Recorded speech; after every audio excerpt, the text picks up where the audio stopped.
आज हम स्टार्ट करने जा रहे हैं एक नया topic, classification of organic compound. अब सबसे पहला क्वेश्चन ये आता है कि हमें किसी मॉलिक्यूल को क्लासिफाई करने की क्या जरूरत थी।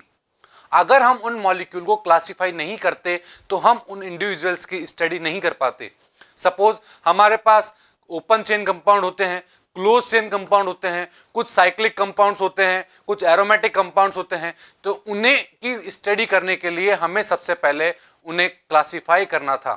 तो हमने किसी ऑर्गेनिक कंपाउंड को दो क्लास में डिवाइड किया, ए साइक्लिक कंपाउंड जिन्हें हम ओपन चेन कंपाउंड भी बोलते हैं, और एक साइक्लिक कंपाउंड जिन्हें हम क्लोज चेन कंपाउंड भी बोलते हैं।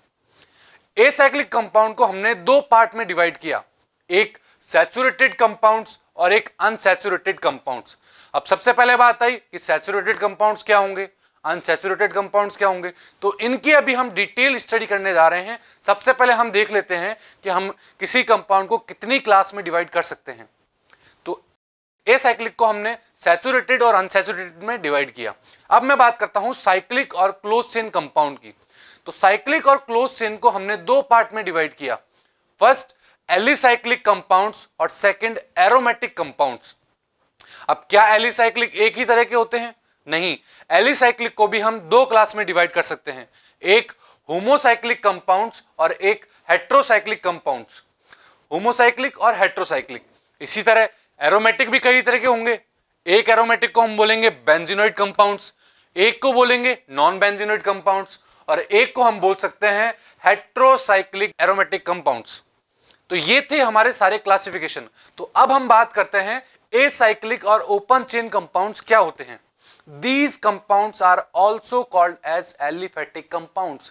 इन कंपाउंड को हम एलिफेटिक कंपाउंड भी बोलते हैं, और इन कंपाउंड के अंदर कार्बन की स्ट्रेट चेन भी हो सकती है और ब्रांच चेन भी हो सकती है। इसी तरह अगर मैं बात करता हूं आइसोब्यूटेन की, तो आइसोब्यूटेन क्या एक स्ट्रेट चेन कंपाउंड है? नहीं, आइसोब्यूटेन एक स्ट्रेट चेन कंपाउंड नहीं है, उसमें सेकंड कार्बन पर एक ब्रांच लगी हुई है मिथाइल के रूप में।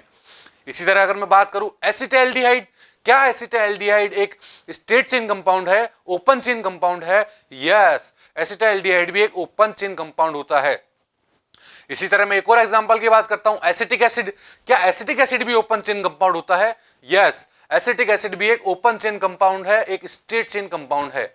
ओपन चेन कंपाउंड को मैंने दो क्लास में डिवाइड किया था, एक सैचुरेटेड कंपाउंड्स और एक अनसैचुरेटेड कंपाउंड्स। तो सैचुरेटेड कंपाउंड्स वो कंपाउंड होंगे जिसके अंदर कार्बन हमेशा और हमेशा केवल सिंगल बॉन्ड से अटैच होगा। दैट मींस वहां कहीं भी मल्टीपल बॉन्ड्स नहीं होंगे। अगर मैं इसमें एग्जांपल की बात करूं तो आप मीथेन को देख पा रहे हैं। मीथेन में एक ही कार्बन है और उससे 4 सिग्मा बॉन्ड के साथ हाइड्रोजन जुड़ा हुआ है।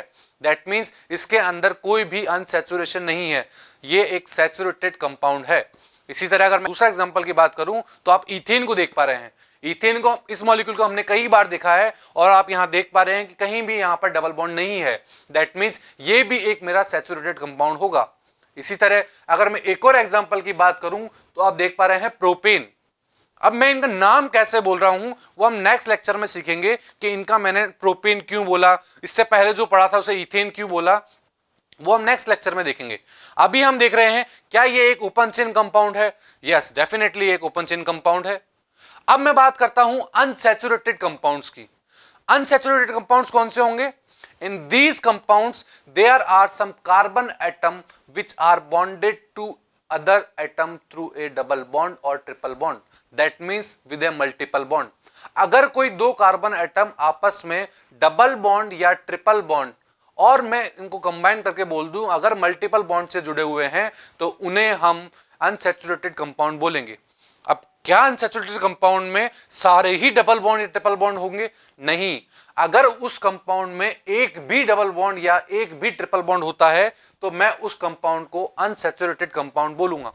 फॉर एग्जांपल इथीन, क्या इथीन के अंदर डबल बॉन्ड होता है? यस, इथीन के अंदर कार्बन कार्बन के बीच में एक डबल बॉन्ड होता है। तो क्या मैं इसको अनसैचुरेटेड बोल दूं? यस, ये मेरा एक अनसैचुरेटेड कंपाउंड होगा। पर इथीन के अंदर 4 सिंगल बॉन्ड भी होते हैं, तो क्या मैं उसे अब सैचुरेटेड बोल दूं? नहीं, अगर हमारे किसी कंपाउंड में एक भी डबल बॉन्ड प्रेजेंट होता है तो वो कंपाउंड मेरा अनसैचुरेटेड कंपाउंड कहलाएगा। एक और एग्जांपल लेता हूं तो इथाइन, क्या इथाइन के अंदर डबल बॉन्ड है? नहीं, इथाइन के अंदर डबल बॉन्ड नहीं है। तो क्या इथाइन के अंदर ट्रिपल बॉन्ड है? यस, इथाइन के अंदर एक ट्रिपल बॉन्ड होता है, जिसकी वजह से वो उसको हम अनसैचुरेटेड कंपाउंड बोलते हैं। इसी तरह एक और एग्जांपल की अगर मैं बात करूं तो ब्यूट 1-इन। ब्यूट 1-इन का मतलब 4 कार्बन की एक स्ट्रेट चेन है। दैट मींस ये एग्जांपल तो ओपन चेन मॉलिक्यूल का है, एसाइक्लिक मॉलिक्यूल का है, बट क्या ये मेरा सैचुरेटेड या अनसैचुरेटेड क्या है? ये इसमें आप देख पा रहे हैं कि फर्स्ट कार्बन और सेकंड कार्बन के बीच में एक डबल बॉन्ड बना हुआ है, जिसकी वजह से मैं इसे अनसैचुरेटेड कंपाउंड्स की कैटेगरी में रख रहा हूं। तो ये बात हुई हमारे एसाइक्लिक कंपाउंड्स की। अब मैं बात करता हूं एलिसाइक्लिक कंपाउंड्स और साइक्लिक कंपाउंड्स की। तो एलिसाइक्लिक और साइक्लिक कंपाउंड्स को हम एलिफेटिक साइक्लिक कंपाउंड्स भी बोल सकते हैं।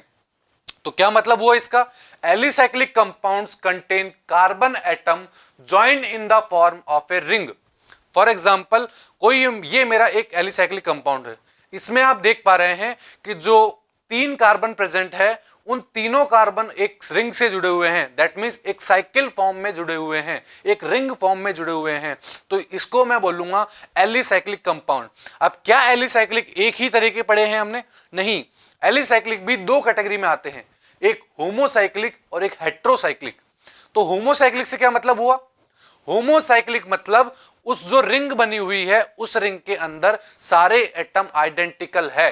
दैट मींस अगर मैं बात करूं साइक्लोप्रोपेन की, तो साइक्लोप्रोपेन में आप देख पा रहे हैं कि तीनों पोजीशन पे कार्बन ही प्रेजेंट है, यहां कोई भी अदर एटम नहीं है।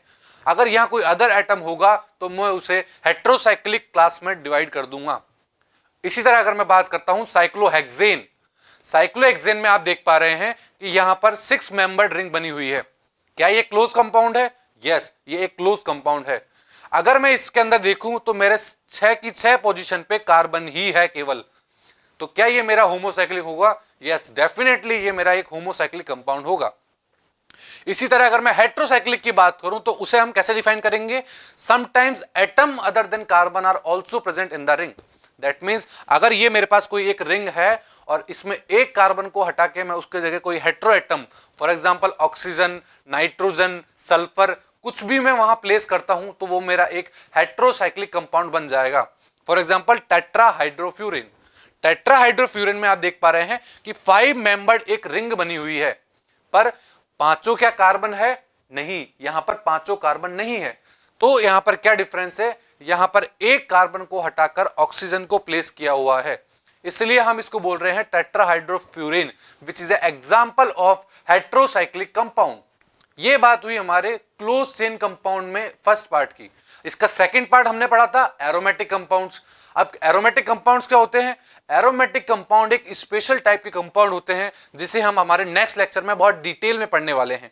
अभी हमें केवल इनके टाइप देखने हैं कि हम इसे कितनी क्लास में डिवाइड कर सकते हैं। तो एरोमेटिक कंपाउंड्स को हमने 3 क्लास में डिवाइड किया था, benzenoid, non benzenoid and heterocyclic aromatic compound. अब सबसे पहले मैं बात करूंगा बेंजीनॉइड कंपाउंड की। तो बेंजीनॉइड कंपाउंड क्या होंगे? A compound which exhibit an aromatic behaviour and also contain a benzene nucleus are called benzenoid compound. क्या मतलब हुआ इसका? कि बेंजीनॉइड कंपाउंड्स वो कंपाउंड होंगे जिसके अंदर एक बेंजीन न्यूक्लियस के फॉर्म में प्रेजेंट होगा। For example aniline. एनिलीन के अंदर आप देख पा रहे हैं कि नीचे वाली रिंग में तो एक बेंजीन है, पर उस बेंजीन से सब्स्टिट्यूएंट के रूप में NH2 निकला हुआ है। दैट मींस ये एक एनिलीन बना हुआ दिख रहा है आपको।